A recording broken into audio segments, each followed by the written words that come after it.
Namaku Raka. Aku baru saja kehilangan sahabatku Bima dalam sebuah kecelakaan tragis. Kami sudah seperti saudara sejak kecil. Pemakamannya diadakan sore hari di sebuah TPU tua yang terletak di pinggir hutan.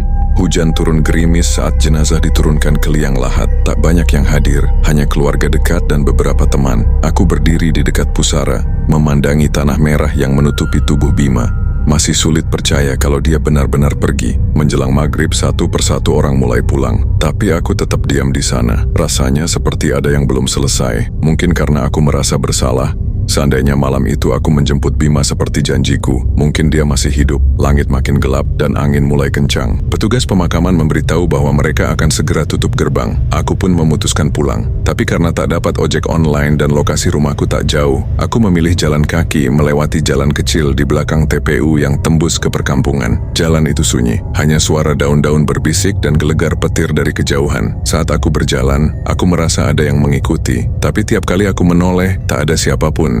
Beberapa kali aku mendengar langkah kaki di belakangku, lalu suara napas berat. Aku mempercepat langkah, tapi suara itu ikut mempercepat. Aku mulai panik. Tiba-tiba aku ingat ucapan almarhum nenekku dulu. Kalau kamu pulang dari pemakaman, jangan langsung pulang ke rumah. Jangan lihat ke belakang kalau merasa diikuti, karena bisa jadi yang ikut bukan manusia. Aku langsung berhenti di sebuah warung kosong, duduk sebentar untuk menenangkan diri. Tapi saat itu, aku mencium bau tanah basah yang sangat kuat, bau yang sama seperti di pemakaman. Lalu aku dengar suara tanah diseret. Perlahan, suara itu makin dekat. Jantungku berdegup kencang. Aku menatap lurus ke depan, menahan napas. Tiba-tiba, suara itu berhenti, tepat di belakangku. Aku ingin menoleh, tapi teringat pesan nenek, jangan lihat ke belakang.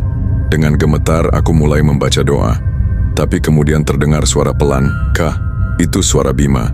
Kamu ninggalin aku sendirian." Suaranya seperti keluar dari tanah, serak, sedih dan marah. Aku tak tahan, perlahan aku menoleh, dan di sanalah dia. Berdiri dengan wajah penuh tanah, mata membusuk dan senyum aneh. Tubuhnya gemetar, seperti tak mampu berdiri dengan sempurna. Dia mengangkat tangannya. "Ajak aku pulang, Kak. Jangan tinggalin aku lagi." Aku menjerit dan lari sekuat tenaga. Sesampainya di rumah, aku kunci semua pintu dan jendela. Tapi malam itu, aku tak bisa tidur karena setiap kali aku memejamkan mata, aku mendengar suara dari luar jendela. "Kak, aku di sini.